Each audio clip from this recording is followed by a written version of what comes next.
Okay.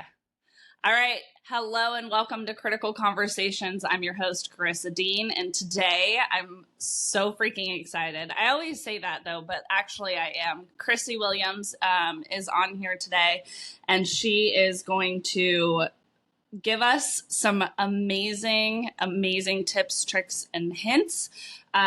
She actually is somebody that I've worked with independently. And right before we pressed record, I was like, I need to come back. So what Chrissy does is extremely valuable. She also has her own podcast. I'm going to turn it over to you, Chrissy.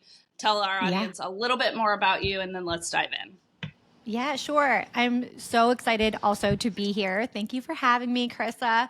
Hi, everybody. I'm Chrissy Williams. I'm a functional women's health dietitian and root cause practitioner. I own my virtual private practice. We are a small but mighty women's health dietitian team, and we really work on helping women improve their metabolism. So we look at gut healing, we look at hormone balancing, we look at, burnout recovery, all the things that maybe, to be blunt about it, when you go to your doctor because you feel like you're struggling with chronic fatigue, but then they tell you your blood work looks normal, that's usually when we have clients come to us and be like, hey, I think we need to look a little bit deeper here. So we have our own, functional ranges for optimization, and we do our own deep diving testing, and we just have a lot of fun with our clients to kind of like get back to feeling really good again and, like themselves, which I think so many women are hoping to do, right? Well, exactly. And, I'm a big Eastern medicine, Chinese medicine person. And I really enjoyed your approach because you have a really non-judgmental way of approaching, because there were some allergy medicines or asthma things that I was doing. And you were like, we're not going to stop any of that because these are important. However, let's look at how we can optimize. So I really appreciate the way that you approached it. And you're also just like really fun to work with because it feels like you're just chit-chatting with a girlfriend versus like going to a doctor, where sometimes I think it feels like there's this barrier of judgment. Yeah.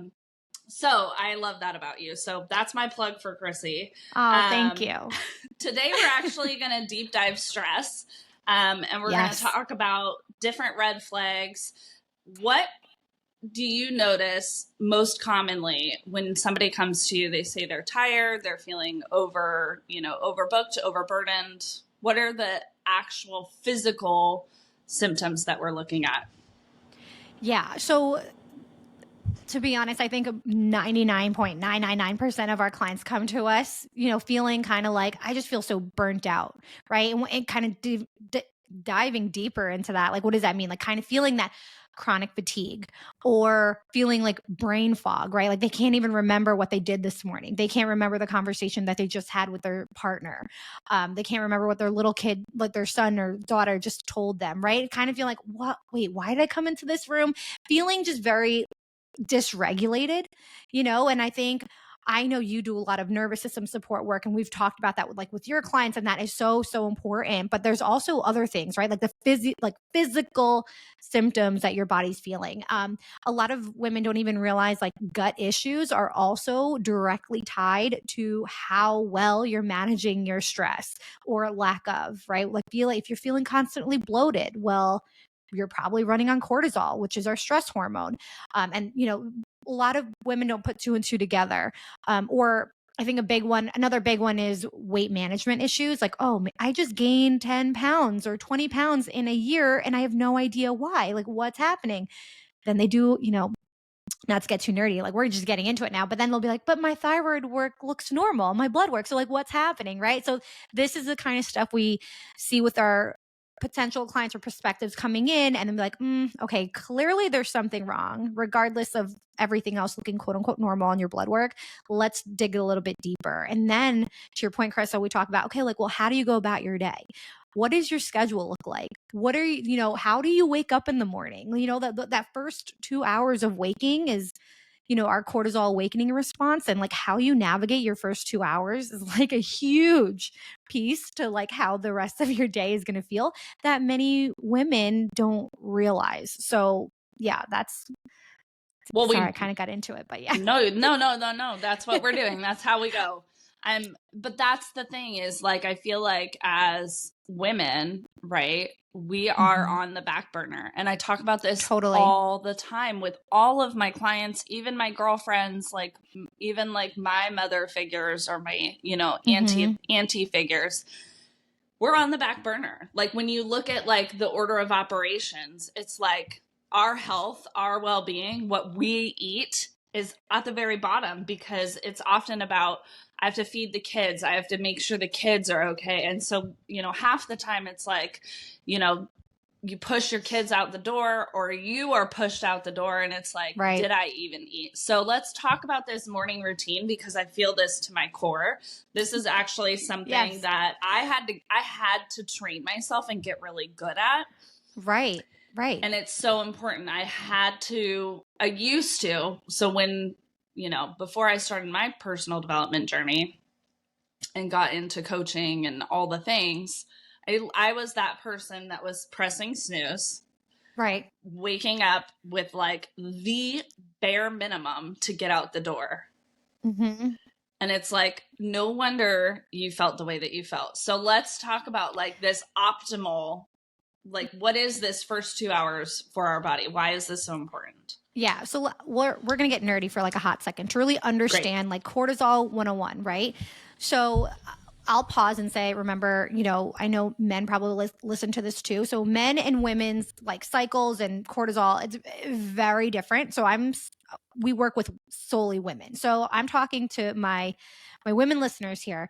When we wake up, or how you wake up, it's really important to remember, like, cortisol, the stress hormone, will actually peak. It's supposed to. It's supposed to peak within the first hour of when we wake up. It's, people think, oh, I'm just supposed to reduce cortisol, but we actually need healthy amounts of cortisol throughout the day, because cortisol does give us part of our energy, and it kind of, regulates us for the rest of the day. The issue though, if you're waking up, right, and our cortisol, spikes up as it should, but then maybe you're not eating breakfast, for like 4 hours. Maybe you wake up like running on, like, cause you're running late. So you like jump out of bed, you are anxious and revved up, and you're like going to get your kids, and you're fighting with your husband, and you're like doing all these things. That's when it's like, oh, whoa. Cortisol is going to spike even more. And that's when we have this cortisol stress overload. That's when we start feeling those high cortisol type symptoms.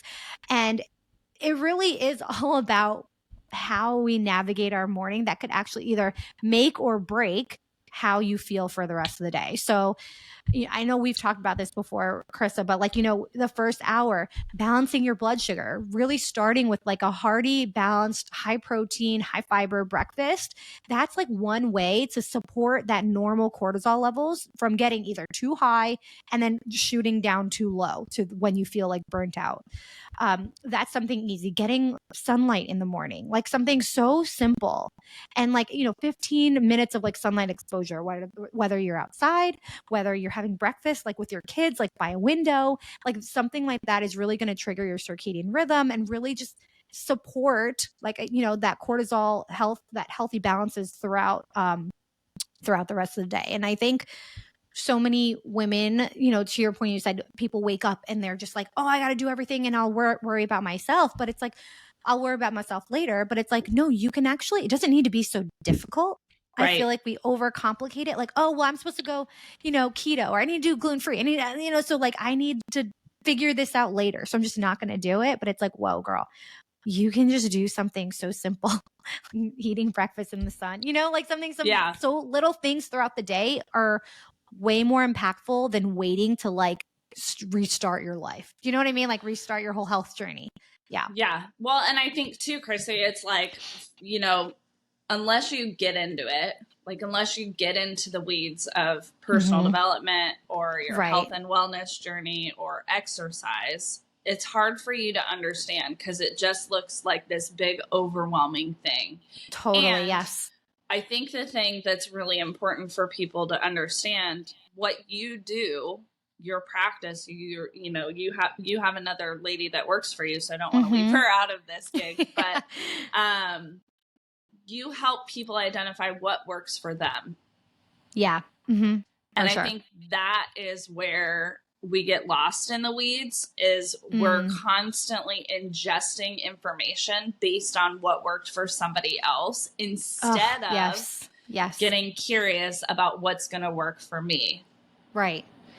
Oh my gosh. I can't even that's a whole nother conversation, right? But it's such a good point to make. Like, you go on social media and like, so-and-so does this, do this workout, or like, do this like gut cleanse, and like, you'll live your best life after. But it's like, if I had a quarter for every like client that came to us after saying they tried XYZ, they tried this, it worked for so-and-so, it worked for this influencer, it worked for, this doctor told me to do it.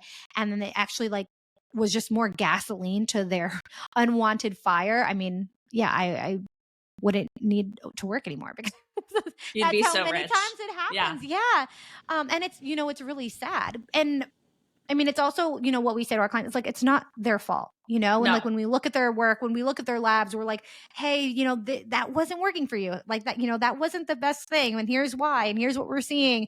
But it's like, well, like, let's just pump the brakes. And to your point, like, we'll just get curious. Let's really just create awareness and understand what our body is trying to tell us what we need, because your body is like literally giving you signs every single day. Like, your body keeps the score, right? Yeah. So, yeah.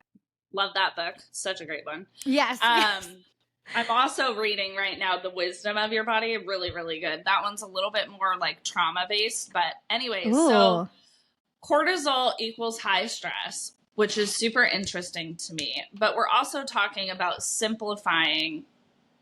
So what is the one thing that needs to be different? Like that, what is that one blanketed, like, try this and see if it supports you? That's a good question. If I had to pick one, and okay, so let me what I will first preface is that, so cortisol is our stress hormone, and we want to support regular levels of it throughout the day. There's a lot of things that impact stress, and stress, it comes from mental, emotional factors, but also very much like tactical things that we do. So I think that's like two big pieces to the puzzle, like two different spectrums. I know you really work on like the nervous system support and the mind piece and the beliefs and all that, which is so big. For us, we really work on, like I said, the tactical strategies. So if I'm talking about that sense, the one big thing that I suggest everyone tries at the very least is to just balance your blood sugar. Understand what that means, because your hormones, your thyroid, your metabolism, all of that is a reflection of how well you balance your blood sugar.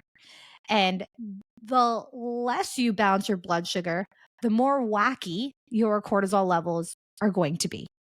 So, we have so many people coming us, I'm taking, this adrenal supplement, I'm taking, I'm doing adrenal cocktails. And yes, all that could work. But if you're not doing like the foundational piece, which is like eating well to nourish your body and your hormones, like, I mean, it doesn't matter really. Yeah. It's always going to keep coming back. Yeah.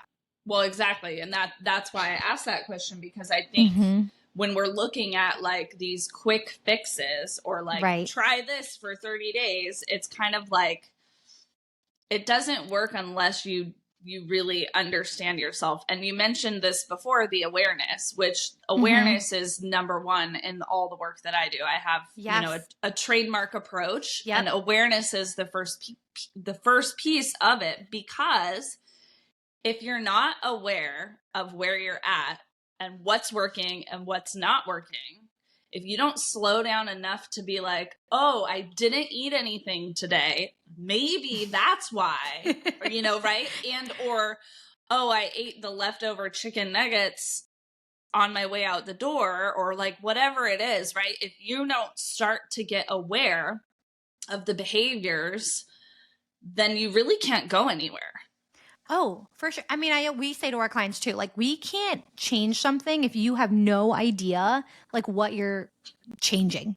Like, if you're just kind of trying this way of eating, or maybe I'm going to try these supplements, or maybe I'm going to try this cleanse or this detox or whatever. It's like, how do you even know, one, if it's like even working? Because are you just, like there's no baseline or benchline data. So we always get like an initial assessment with our clients. And then as we go through the strategies that we essentially like create for our clients, our like healing protocols and all that, we test, like we like reassess symptoms. We look at your progress. Like, is this working? Is it not? Do we need to troubleshoot? Like, and that's really, I think, such a key piece to working with like a practitioner or like a coach that's more like ongoing. Yeah. Versus just kind of like, okay, I'm going to try this and like see if it works for a month. And if it doesn't, I'll try something else. And it's just like, well, I mean, again, talk about adding more cortisol to your body. Like, you're just putting your body in stress, because our bodies don't work like that. They don't like out of routine, if that makes sense. Like, they don't like not knowing what's next, if that makes sense. Yeah. Yeah. No, I love this. Let's talk about that, because I think that ties in a lot with the work that I do is where I'm constantly talking about your brain is always trying to keep you safe. So your brain and your body, right? Same. In your work, Yep. Same. It's always trying to keep you safe. So it's always like, okay, she woke up, she's running out the door. We're not going to be eating for a while, guys. Everyone freak out, like sound the alarms. Yeah. And then like, oh my gosh, it's a hot mess. So like metabolically, we get into this like protective mechanism, and then people are wondering why they're gaining weight. Why are all these issues coming up? Like, why do they feel like crap? And it's like, well, that cortisol, all that like familiarity, it just creates like, okay, well, your body's just guessing now. It's just kind of like surviving. It's just trying to get you through the minute after minute after minute, and there's no plan in place, so then people feel like all over the place, like totally dysregulated, and then the body literally will show you how dysregulated you are. Yeah, and then that's when we like wonder, oh my God, what's happening what's to me? wrong? Something's wrong with me. Like, what do I do? And it's like, well, what have you been doing? Correct. Yeah, it's the awareness. I mean, the awareness is super, super interesting. Okay, so when we're looking at, a woman, in particular, and you work with women, I work with women. It's not that we don't love men, but like, let's be honest, women have, I'm just guessing, women have more hormonal issues because of childbearing and all the reproductive things that we have going on. But nobody's really, like, when I think back to even my college education, I don't remember like hearing anything about like, okay, guys, when you hit 30, this is what's going to happen. Okay. And 40 is approaching, it's like, so when you're looking at stress and cortisol, how much does our hormonal imbalance come into play? Like, how much? Like 1,000%. Yeah. To put it like lightly, so many people think they have hormone issues, and, very much could be true. Like postpartum is a huge stressor on the body. It's a huge phase where we like deplete a lot of key nutrients our body needs and all that, same with perimenopause. Every stage is just like a different chapter that you have to have some kind of strategy to navigate, to feel really good. But to your point, cortisol, you can quote unquote eat all the right things. You can take all the quote unquote perfect supplements. But if you aren't managing the stress, like the cortisol will impact everything. It impacts how well your gut is working, and hormones are metabolized in the liver, right? So you need a healthy gut for that. Like you can kind of see how it's all like connected. Your thyroid doesn't like stress. And then people wonder why all of a sudden their thyroid, they're having all this hypothyroid type stuff going on, or Hashis, or autoimmune. It goes on and on, but it really starts with like managing that stress. And I say that with love, because I realize, we women, we carry a lot. We do a lot. If you have kids, if you're a business owner, if you are just working, if you are single, single parenting, whatever it is, like so me, when I say like, you have to manage your stress, it's very sensitive, because I know, so it's not very easy to do. Yeah. But I do want to emphasize, kind of what I said earlier, is that it doesn't need to be, oh, I'm just going to remove all the stressors in my life. Like, I wish I could do that. I don't have the means. But it's like, no. Like, what are small little tactical things are you doing? Are you saying no? Like, are you building boundaries, when you are spread too thin? Are you taking some deep belly breaths, like every couple hours, to kind of like chill out and like, okay, let's decompress for a hot second. Telling your body like, okay, I'm well, we're all right. We're going to eat, we're signaling we're going to have a meal now. Like, we're good. Like, all of those little little things can be just so big when it comes to stress management. Yeah, definitely. And I think, I talk about this a lot, asking for help. I actually have a whole podcast episode a few back that is about how do we ask for help, because the reality is we need each other, we need help, and we have to flex that muscle of vulnerability to ask for it. Right. With what you're teaching people and what you're doing, one of the things was I realized I needed to slow down and think about my food in a positive way and then prep myself for success. Right. I love that. Yeah. I love that you got that from us.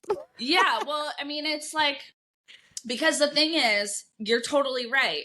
We're running around, we're taking care of everyone, we're entrepreneurs, we're business owners, we're working for other people, which has its own crazy stress in and of itself. If you're not married, you might be dating, which is absolutely nuts. Can't even imagine the stress that our body would be like. I literally am like, I don't know how you do it. It's like, whatever you're in, kids, no kids, maybe you're stressed about not having kids and not having a partner. Like, that could be a whatever very real it is. stress. So I think the thing for me is I started to learn to slow down and to like actually sit down before I go grocery shopping and be like, okay, realistically, I'm going to be able to cook dinner 3 times. What are we having? What do I need in the fridge? I love that. Yeah. And then it was like, what snacks can I pre-prep, right? So like little protein balls, like, making sure we have bananas, making sure we have all these things, right? Which I have none of these things right now because I've been traveling. I need to go. Today is like that's the thing, right? You You give yourself grace. Like, we have to remember every day, every week is not going to be perfect, but when you can put intentionality behind it, that's all that matters. Yeah. And actually what happened when I did this is everything kind of got better as far as like eating, and like I have a weird relationship with food because I was a dancer. So I used to not eat. And so what I realized is by taking that hour of really thinking about like, what are the snacks I want? Like, this is when I like deep dive Pinterest or Instagram for like fun, quick recipes. But my point is year to year, how much do we need to be considering what we're putting in our bodies? Like, if we work with you, we get all these tests, how often do we need to be rethinking? Like, do you mean like reassessing with like testing and all that? Yeah. Oh, yes. Love that. Okay. So you get annual blood work done. I mean, typically we're supposed to get annual blood work done. I say it's the very same thing with like our hair tissue mineral testing and at very least our gut test.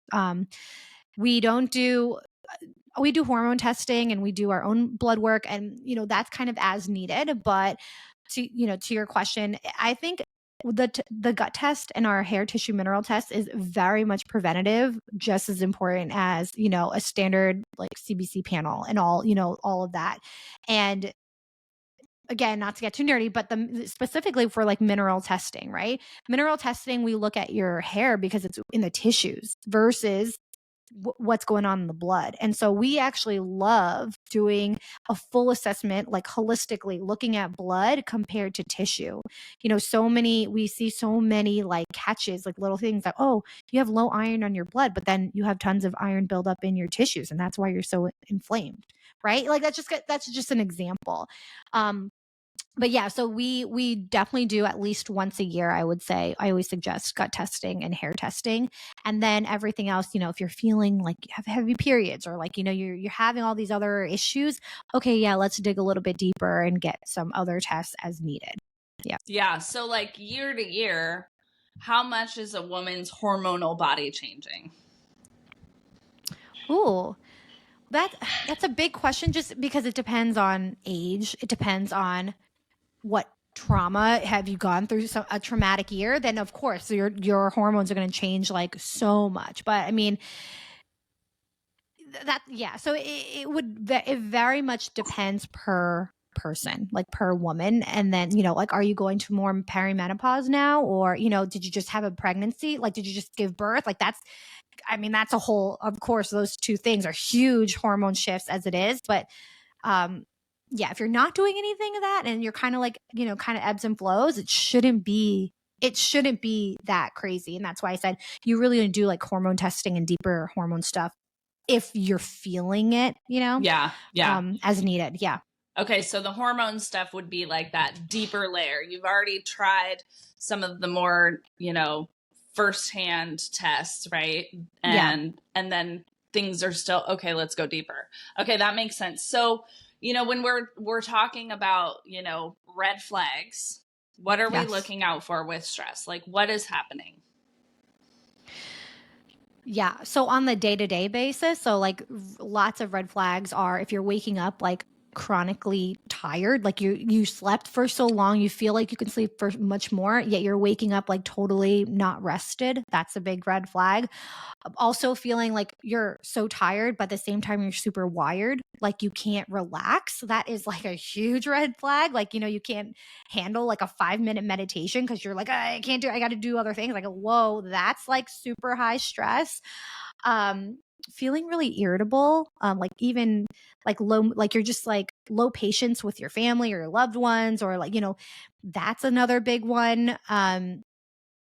And just like really low stress resilience in general. So like, let's say your schedule kind of went wacky that day, or like something had to get moved and it feels really hard on you. Like you physically and mentally feels like, your world's ending. Like that is a huge sign that like, hey, that's really low stress resilience, meaning like probably been running on stress for too long. So what happens is we first run with lots of high stress. Like if you feel like you're always on the go, you kind of are like addicted to that stress, right? Like you're like, not really hungry. You can kind of go throughout your day without eating really much anything. And you can kind of graze and you can like do, run, do a HIIT workout and do a million things. Like that is like gung-ho. I'm so tired.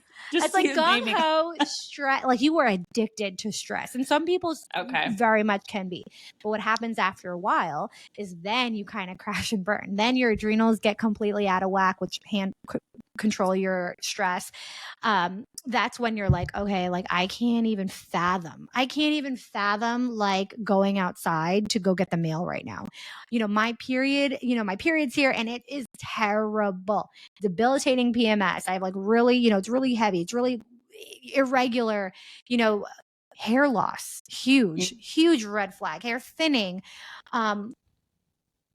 lots of dry skin, like dry, that's actually could be very much related to your gut, but also your thyroid. I can go on and on, but I feel like you get what I'm trying to say. Yeah.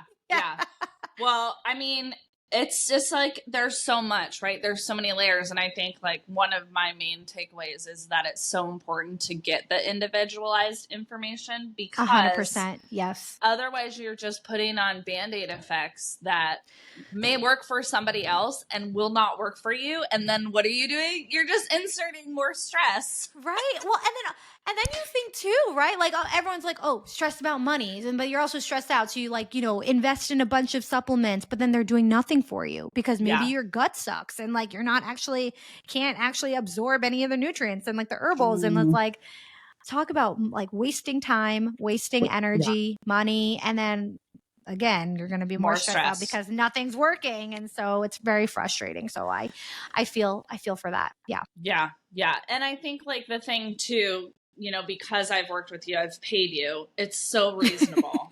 It's so reasonable. Oh, thank you. Like I wasn't sure where you were going with that. No, it's reasonable. Well, we do try to make it reasonable because we get it. We're all working women. We have other things to worry about, and so we try to make it as reasonable as possible. Thank you for saying that. Yeah, it's reasonable, and it's also you know, to your point of like, maybe you just bought all these you know, it's like you walk down the supplement aisle and you just start reading a label and putting shit in your cart. It's like, don't do that. Like I stopped taking anything unless I like talk to somebody who like looks at my blood work or looks at my stool sample or looks at whatever, because I think that absorption is a huge thing. That was a huge thing for me. My body wasn't absorbing things the right way. Yep. So it was literally a money waster. Yeah. I mean, I always say, like, if you're going to do something, like, and I say this to my kids too, I'm like, don't ever half-ass anything. Like, if you're doing it, go do it properly the first time. Yeah. So or a second time, whatever. Just do it right whenever you're going to do it. Yeah. So. I mean, and I think, you know, it's so important to understand where you're at. Like when you were describing that person who's running at high stress, I literally like, I started to get exhausted just thinking about, I was just like, oh my God, I need a nap. So I want to talk about this just briefly. We're at that half hour mark, but I want to talk about this because I think that this is a conversation I've had with a lot of friends, the debilitating PMS, where they literally can't, like, they cancel everything because they're PMSing. Yes. I can't anymore with this conversation. This might even have to be a whole nother podcast episode. Yeah. Because I don't think that should be how it is. So can you tell us? It 100% should not be that way. And I know, you know, there's things like PMDD, there's been things like endo, you know, endometriosis, there's things like PCOS. There's so many hormonal diagnoses out there. And I totally, again, we work with those women all the time, but I will say we've literally working with all of them, like we really have better managed that PMS, like, struggle bus. The reason a lot of women don't realize, like the reason why that happens is because the shifts between, estrogen to progesterone, again, not to get too into it, is like, it's just too extreme. Right. Mm-hmm. And that's not the root cause though, to why that's happening.